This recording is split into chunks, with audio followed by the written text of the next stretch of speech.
নবী রাসূল যেমন নিজে রক্ত দিয়ে জান দিয়ে মাল দিয়ে মেধা দিয়ে আল্লাহ পাকের জমিনে আল্লাহ পাকের দ্বীন কায়েমের জন্য প্রচেষ্টা করেছিলেন, বাতিলকে কিছু মনে করে নাই, ভয় করে নাই, পরোয়া করে নাই। আমরা যেমন রাসূলের উম্মত দাবি করি, ঈমানদার দাবি করি, অবশ্যই যদি আপনি সত্যিকারের মুমিন হন, রাসূলকে অনুসরণ করে অবশ্যই আপনাকে জান দিতে হবে, মাল দিতে হবে। এই সব কিছুর বিনিময়ে আল্লাহর জমিনে আল্লাহ পাকের দ্বীন কায়েমের জন্য আপনাকে প্রচেষ্টা করতে হবে। কথা বলেন ঠিক কিনা? কোন বাতিলকে পরোয়া করার সময় এখন নাই। আল্লামা সাঈদী সাহেবের জীবন গেছে, আল্লামা সাঈদী সাহেব শহীদ হয়েছে একমাত্র এই কোরআন হক কথা বলতে গিয়ে। কথা বলেন ঠিক কিনা? আমার প্রিয় হাজিরিন, যেই নবীজি তায়েফের ময়দানে রক্ত দিয়েছেন, উহুদের ময়দানে দন্দন মোবারক শহীদ করেছেন, আমরা সেই রাসূলের উম্মত, আমরা সেই নবীকে অনুসরণ করে আমরাও বাংলার জমিনে রক্ত দিয়ে, জান দিয়ে, মাল দিয়ে, মেধা দিয়ে আল্লাহ পাকের জমিনে আল্লাহ পাকের দ্বীন কায়েম করতে চাই। কথা বলেন ঠিক কিনা? কোন বাতিলকে আমরা টাইম দেব না, সময় দেব না, কারণ সময় দিতে দিতে আমাদের পিঠ দেওয়া হয়ে গেছে, আর সময় নাই। সময় এসে গেছে মুসলমানদের পক্ষে একমাত্র আল্লাহ পাক। কথা বলেন ঠিক কিনা বেঠে? আল্লাহ পাক মুসা আলাইহিস সালামকে বাঁচিয়েছিলেন। নমরুদ যেমন ইব্রাহিমকে আগুনের মধ্যে ফেলেছিলেন, ইব্রাহিম আলাইহিস সালামের ঈমানের শক্তিতে আগুনের এই গর্ত আরামের বাগান হয়েছিল, ফুলের বাগান হয়েছিল। আমার প্রিয় হাজিরিন, যদি কালে আমরা সেই মুসা আলাইহিস সালামকে অনুসরণ করতে পারি, ইব্রাহিম আলাইহিস সালামকে অনুসরণ করতে পারি, বিশ্ব নবীকে অনুসরণ করতে পারি, তাহলে অবশ্যই এই বাংলার জমিনে একদিন না একদিন ইসলামের পতাকা উড়বে। কথা বলেন ঠিক না বেঠে? কে বললে কালকে 2 দিন। আল্লাহকে আমরা ভয় করতে চাই, কোন বাতিল সৈন্যকে আমরা ভয় করি না। আমার প্রিয় হাজিরিন, করি ফেরাউন তার দলবল নিয়ে যখন ধাওয়া করলো মারার জন্য,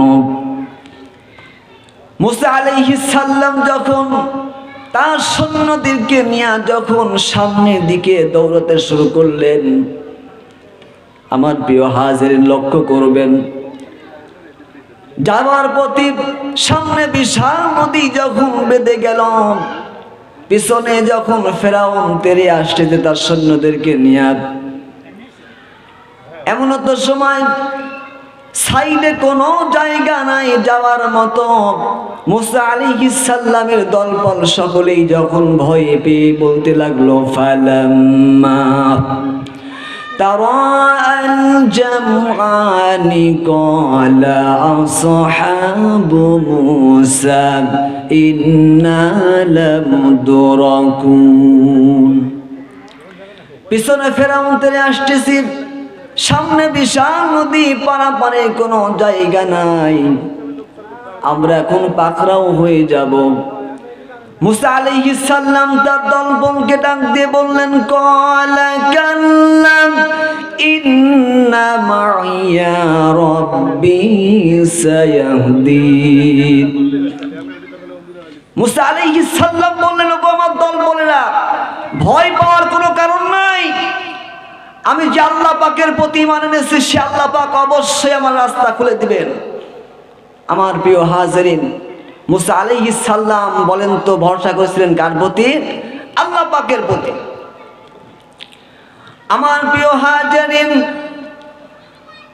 মুসা আলাইহিস সালাম যখন আল্লাহ পাকের প্রতি যখন ভরসা করলেন, আল্লাহ পাক রাস্তা খুলে দিলেন। লম্বা ইতিহাস সংক্ষিপ্ত করলাম, আল্লাহ পাক তাকে বাঁচায়া দিলেন, শত্রুর হাত থেকে তাকে রক্ষা করলেন। আমার প্রিয় হাজিরিন, যে বা যারাই আল্লাহ পাকের জমিনে আল্লাহ পাকের দ্বীন কায়েমের জন্য প্রচেষ্টা করবে, বাতিলকে পরোয়া করবে না, কিছু মনে করবে না, আল্লাহ রাব্বুল আলামিন তার সাহায্যকারী হয়ে যায়। বলেন সুবহানাল্লাহ। আল্লাহ পাক বলেন, وكان حقا علينا نصر المؤمنين। এই পৃথিবীতে যদি আমার কোনো ঈমানদার ব্যক্তি বান্দা এবং বান্দি কোনো জায়গায় কোনো বিপদ আপদে মুসিবতে পড়ে যায়, আমি আল্লাহ পাকের পক্ষ থেকে তাকে রক্ষা করা ওয়াজিব হয়ে যায়। আমার প্রিয় হাজিরিন, শুধু মুসা আলাইহিস সালাম নয়, এইরকম আরো অসংখ্য নবী রাসূল এইরকম বিপদের সম্মুখীন হয়েছিলেন, কাফেরদের টসারে পড়েছিলেন। আমার প্রিয় হাজিরিন, বিশ্বনবী জনাবে মুহাম্মদুর রাসূলুল্লাহ সাল্লাল্লাহু আলাইহি সাল্লাম, তার উপরে অনেক অত্যাচার করা হয়েছিল।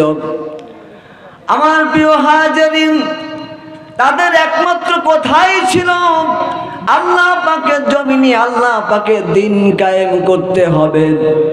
এর বিনিময়ে যদি কালে আমার রক্ত চলে যায়, রক্ত দিতে হয়, জানও দিতে হয়, মালও দিতে হয়, আমরা প্রস্তুত আছি, কিন্তু বাতিলের কাছে মাথা নত করা যাবে না। আমার প্রিয় হাজিরিন, বিশ্ব নবীকে হত্যা করার জন্য আবু জেহেল গর্ত খুনেছিল। সেই আবু জেহেল ওই গর্তের মধ্যে নিজেই পড়েছিল। আমার প্রিয় হাজিরিন, যেই বিপদেই পড়েন না কেন, সব সময় আল্লাহ পাকের প্রতি আপনি ভরসা করবেন, তার কাছে সাহায্য চাইবেন। আল্লাহ রাব্বুল আলামিন অটোমেটিক আপনাকে যে কোনো মাধ্যম দিয়ে সাহায্য করবে, বলেন সুবহানাল্লাহ। আমার প্রিয় হাজিরিন, এজন্য নবী রাসূল যেমন নিজের রক্ত দিয়ে, জান দিয়ে, মাল দিয়ে, মেধা দিয়ে আল্লাহ পাকের জমিনে আল্লাহ পাকের দিন কায়েমের জন্য প্রচেষ্টা করেছিলেন, বাতিলকে কিছু মনে করে নাই, ভয় করে নাই, পরোয়া করে নাই। আমরা যেমন রাসূলের উম্মত দাবি করি, ঈমানদার দাবি করি, অবশ্যই যদি আপনি সত্যিকারের মুমিন হন, রাসূলকে অনুসরণ করে অবশ্যই আপনাকে জান দিতে হবে, মাল দিতে হবে। এই সব কিছুর বিনিময়ে আল্লাহর জমিনে আল্লাহ পাকের দিন কায়েমের জন্য আপনাকে প্রচেষ্টা করতে হবে। কথা বলেন ঠিক কিনা? কোন বাতিলকে পরোয়া করার সময় এখন নাই। আল্লামা সাঈদী সাহেবের জীবন গেছে, আল্লামা সাঈদী সাহেব শহীদ হয়েছে একমাত্র এই কোরআনের হক কথা বলতে গিয়ে। কথা বলেন ঠিক কিনা?